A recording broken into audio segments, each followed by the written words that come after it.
ভালো থাকো আমাদের নতুন চ্যানেল। ভালো থাকার মানে কি? প্রচন্ড গরমে এসি নাকি প্রচন্ড ঠান্ডায় হিটার? ভালো থাকাটা প্রচন্ডই আমার মনে হয়, আমাদের সবার মনে হয় মনের ব্যাপার। কিন্তু মনটা কোথায়, এখানে না এখানে? এই ব্যাপারে আমরা কিছু কথা বলবো এবং এই চ্যানেলটা ইজ অল অ্যাবাউট ভালো থাকা, কিভাবে আমরা ভালো থাকতে পারি। এবং আমরা কথা বলবো ডক্টর বাণীব্রত সেনগুপ্তের সঙ্গে। উনি একজন graphologist, psychiatrist, hypnotist and Bharat Gaurav award winner.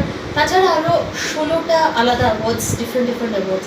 So we are proud and we are really grateful to him যে আমরা ওনাকে পেয়েছি এবং ওনার সঙ্গে আমরা কথা বলবো ভালো থাকার সময়। সো নমস্কার। গ্রাফোলজিস্ট কাম নিউমেরোলজিস্ট, প্রাণী Hilaire and a hypnotist. Actually সবকটাই ভালো থাকার ডিফারেন্ট পন্থা, কিন্তু তার মানে এই নয় যে প্রত্যেকটা জিনিস এক, প্রত্যেকটা আলাদা। যেমন গ্রাফোলজি, এটা হচ্ছে হস্তরেখা, মানে হাতের লেখা। হস্তরেখা না, হাতের লেখা, হস্তলেখা। হাতের লেখার উপর ডিপেন্ড করে, হাতের লেখাটা পড়ে সে মানুষের সম্বন্ধে সব কিছু বলা যায়। 3-4টে জিনিস বলা যায় না, যেমন তার বয়স কত, সে ছেলে কি মেয়ে, এবং তার ভবিষ্যৎটা বোঝা যায় না গ্রাফোলজি। বাকি সব বোঝা যায়, তার চরিত্র সম্বন্ধে বোঝা যায়, এবং এমনকি তার গ্রাফোথেরাপি বলা যায়, যাতে যেহেতু কিছু প্রবলেম থাকে সেই প্রবলেমটা কয়েকটা জাস্ট ইমিডিয়েট লেটার চেঞ্জ করে that can be changed. Secondly হচ্ছে নিউমোলজি। নিউমোলজি হচ্ছে এমন একটা সাবজেক্ট যাতে ডেট অফ বার্থ থেকে একটা লসু গ্রেডের মতো জিনিস তৈরি করা হয়, একটা ছক মতো তৈরি করা হয়। তার থেকে সেই রোগটার সামনে পেছন, আগে পেছন সমস্ত কিছু তা থেকে বোঝা যায়। যেমন আগে কি হয়েছে, পরে কি হবে, এখন কি প্রবলেম আছে, তার ঠিক কাজ ঠিক করছে কি না, তার এফিকেসি কতটা আছে, তার অ্যাপ্টিটিউড কতটা, সব কিছু লসু গ্রেড থেকে বোঝা যায়। আর হিপনোটিজম হচ্ছে এমন একটা সাবজেক্ট, যেমন সামান্য একটা জিনিস, কারো হয়তো একটা ডিপ্রেশন হচ্ছে, ডিপ্রেশনটা যদি আমি কাউন্সিলিং করে করতে হয় তাকে 6টা-7টা কাউন্সিলিং দিতে হয়। কিন্তু হিপনোটিজম হচ্ছে that works only on subconscious brain. In fact গ্রাফোলজিও কিন্তু সাবকনশিয়াস ব্রেনের উপর কাজ করে। কারণ হাতের লেখা কেউ যদি এখনকার দিনে তো সবাই টাইপ করে, কম্পিউটারে করে, কিন্তু এটাতে হয় কি, যার সাবকনশিয়াস ব্রেনে যেটা থাকে, যখন হাতে লেখা লেখে সাবকনশিয়াস ব্রেনে সেই লেখাটাই কিন্তু বেরিয়ে আসে। স্যার তাহলে একটা বান্ডিল করুন, মানে এটা আমার ভীষণভাবে মনে হলো। তাহলে আজকের দিনে যদি এই যে ছেলেমেয়েরা প্রেম করে, যে রিলেশনশিপ বিল্ডিং হয়, আগেকার দিনে যে সেই 4 পাতার চিঠি লেখা হতো, তাহলে চিঠির হাতের লেখা দেখে একজন বুঝতে পারতো যে অন্য লোক কি ভাবছে। হ্যাঁ, যদি কেউ সেটা কোনো গ্রাফোলজিস্টের কাছে নিয়ে যাওয়া হয়, সে বুঝতে পারবে। বা যদি কোনো সামান্য জিনিস ধর আপনি একটা আমাদের ভিউয়ারদের একটুখানি বলে দিলেন যে মা দেখো, যখন কোনো বয়ফ্রেন্ড সিলেক্ট করছো, এই লেটারগুলো দেখে নিও, এই লেটারগুলোতে যদি এরকম থাকে তাহলে ডোন্ট ট্রাস্ট। মানে আমাদের এখন প্রেম ব্যাপারটা তো আমরা হোয়াটসঅ্যাপে বুঝি না, হোয়াটসঅ্যাপে এটা কিছু করা যাবে না। যদি হাতের লেখা চিঠি হয় তাহলে 2-3টে জিনিস দেখলে বোঝা যায়। একটা ওয়াই, একটা এফ, একটা টি। এই 3টে জিনিস মোটামুটি দেখলে একটা লোকের চরিত্র সম্বন্ধে বোঝা যায়। যেমন টি এরটা কাঠটা কোথায়, একদম উপরে, মাঝখানে, নিচের দিকে, সেটা দেখা যায়। জি এর যে তলাকার যে রাউন্ডটা, সেটা জিটা রাউন্ডটা কোথায় করছি, সোজা বার করে দিচ্ছি, হাতেরটা করে রেখে দিচ্ছি, তাকে পুরো জি পর্যন্ত দিচ্ছি। এফ, ইংরেজিতে 3টে জোন হয়, আপার জোন, মিডল জোন আর lower zone. F is the only letter যার 3টে জোন নিয়ে কাজ হয়। এটা মিডল জোন থেকে আরম্ভ হয়, আপার জোনে ওঠে, লোয়ার জোনে নামে, and then end with middle zone with a bond. যদি কেউ এইভাবে এফ লেখে, সেই ছেলেটি বা মেয়েটি যাই হোক, মোটামুটি বলা যেতে পারে তার এফিকেসি খুব ভালো, তার মোটামুটি ছেলেটি খারাপ নয়, এবং যে কোনো কাজে সে সাকসেসফুল হবে। কিন্তু স্যার আপনি যেটা আমাদের মনে হয় আজকের জেনারেশনের একটা মেজর প্রবলেম, সেটা হচ্ছে গেটিং চিটেড। এটা একটা খুব বড় প্রবলেম, মানে মেজর প্রবলেম আমার মনে হয়। মানে প্রথম কথা, ছেলে মেয়েরা মানে আজকাল প্রেম ভালোবাসা ব্যাপারটা তো এখন অনেকটা অবসলেট। তো প্রথম কথা, যদি কোনো বয়ফ্রেন্ডকে তার গার্লফ্রেন্ড বলে, বা কোনো গার্লফ্রেন্ড তার বয়ফ্রেন্ড বলে, কিন্তু আমার হাতে চিঠি লিখে দিত, সে প্রথমে গত 1960-এর মডেল দরকার নেই প্রেম করে।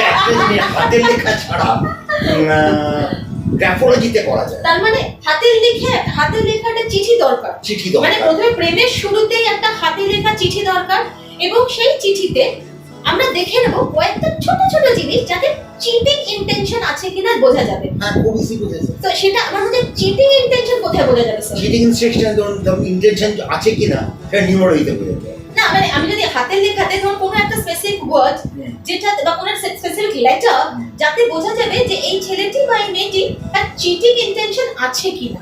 যদি এ বা বি বা কোনো লেখা বা ডি যেগুলো যদি ওপর দিকে খোলা থাকে, মানে এটা এটা লিখেছে ওপরটা খোলা, মানে এটাকে কমপ্লিট করেনি। বা বি লিখেছে, বিটা কেউ লেখে একদম অর্ধেকটা, কেউ লেখে একদম পুরো হ্যাঁ খোলা, হ্যাঁ। ডিটা পুরো খোলা, জিটা উপরে খোলা। যদি খোলা থাকে তাহলে একটু মোটামুটি বোঝা যায় যে তার অন্য কোনো একটা আউটওয়ার্ড ফ্লো আছে, মানে তার টাকা পয়সার একটা আউটওয়ার্ড ফ্লো আছে।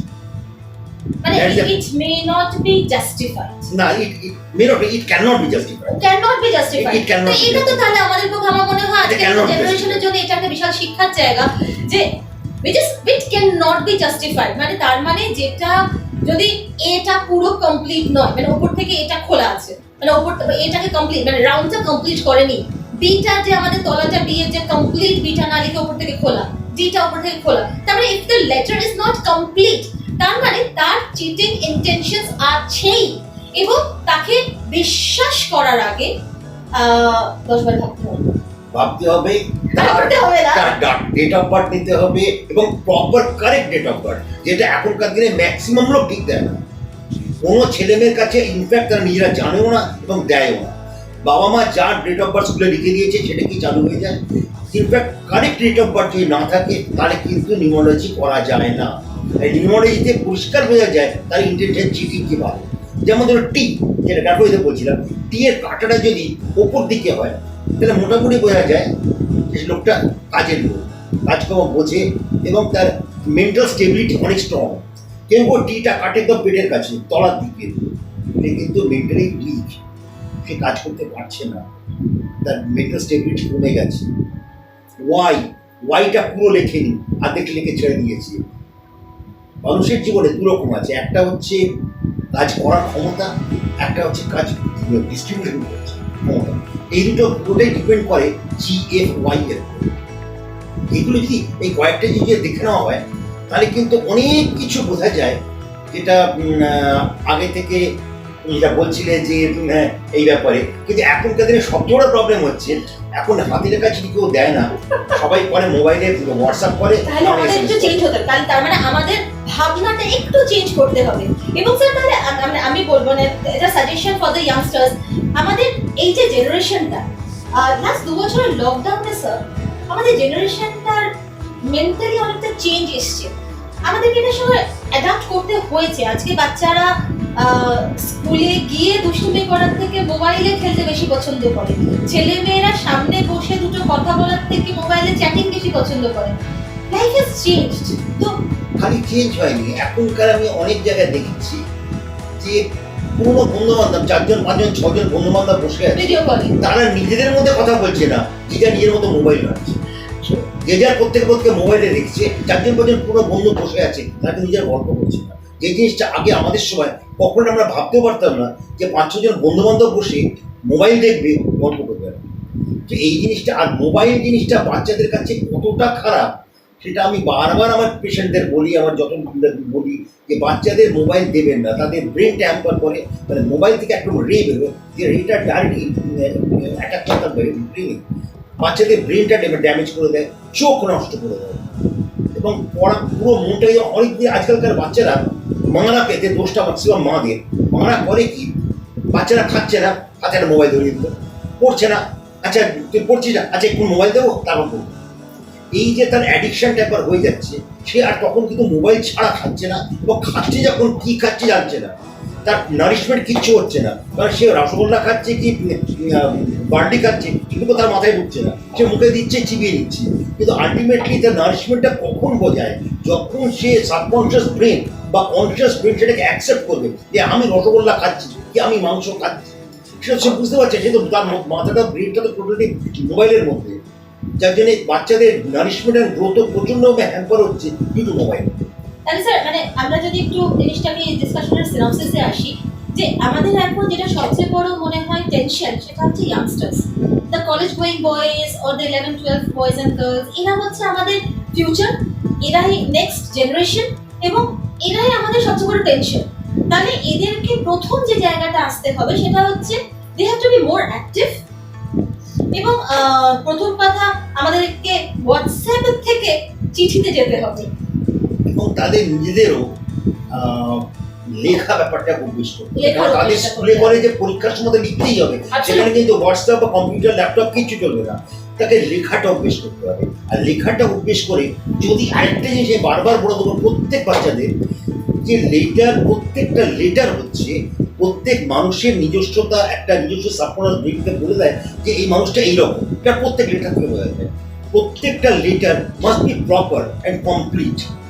এইটা পুরো হবে, যেমন তিনটে এখানে বললাম যে তাহলে স্যার যদি ধরুন মানে আমি অ্যাজ এ গার্জিয়ান বলছি, ধরুন আমার বাচ্চার আমি তো বুঝতে পারবো না এক্স্যাক্টলি কি প্রবলেম, মানে প্রবলেম নয়, I want her future to be the best. তো সেই ক্ষেত্রে আমি যদি আপনার সঙ্গে কন্ট্যাক্ট করি, তো আপনি মোটামুটি ধরুন একটা সেশনে বাচ্চার কিরকমভাবে হ্যান্ডরাইটিং লেখা উচিত আপনি দেখিয়ে দেবেন। খুব আরাম করে, খুব আরাম করে, কোনো অসুবিধা নেই। এবং কিন্তু তাকেও মাঝে মাঝে কতটা কি লিখছে যেটা আমার কাছে নজরে রাখতে হবে, নজরে রাখতে হবে। তখন প্রত্যেকটা লেটার দিয়ে প্রপার না হয় তাহলে কিন্তু তার ব্যাপারটা আসবে না। এবং আজকালকার বাচ্চাদের সবচেয়ে বড় প্রবলেম হচ্ছে লিখতে চায় না, তাদের লেখাটা বেশি অভ্যেস করতে হবে। আর সাপোর্ট লেখাটা হচ্ছে continuous support is brain writing. মানুষ কি লিখছে সেটা ব্রেন থেকে ভাবে।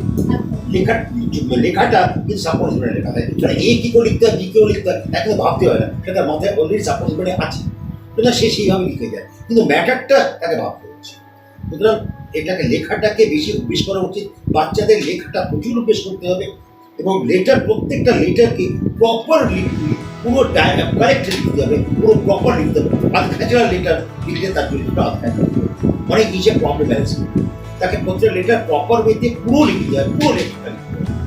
তাতে প্রথম দিকে হয়তো একটু সময় লাগবে, দিন পরে সে ঠিক হয়ে যাবে, প্র্যাকটিস মেক্স পারফেক্ট। প্র্যাকটিস নেই। এবং লেখা জিনিসটাকে অনেক বেশি চালু করতে হবে। বাচ্চাদের লেখাটা, আমি বারবার বলবো, বাচ্চারা লেখা বেশি করে দেবো, পড়াটা তো পড়বেই নিশ্চয়ই, লেখো। ওই মনে রাখছি কি শর্ট হ্যান্ডে লিখে রাখছি, ওটা কিন্তু কোনো কাজ হবে না, পুরো ওয়েতে প্রপার ওয়েতে লিখো। তো তার মানে আমরা কি বুঝলাম, আজকের ভালো থাকার রেসিপি হচ্ছে লিখতে হবে, এবং যারা প্রেম করছো তারাও লাভ লেটার লিখতে হবে, হোয়াটসঅ্যাপের হবে না, মেল করলে হবে না, আর হোয়াটসঅ্যাপের শর্ট হ্যান্ড তো একদমই চলবে না, লিখতে হবে, প্রপার লিখতে হবে, বাচ্চাদেরও তাই। এবং ভালো থাকার একটাই ছোট্ট শর্টকাট, যে আমরা ডিজিটাইজ অতটা না হয়ে গিয়ে একটু পেছনে গিয়ে লিখবো, কারণ আমাদের পরীক্ষা তো লিখতে হয়, হোয়াটসঅ্যাপের তো আর পরীক্ষা চলে।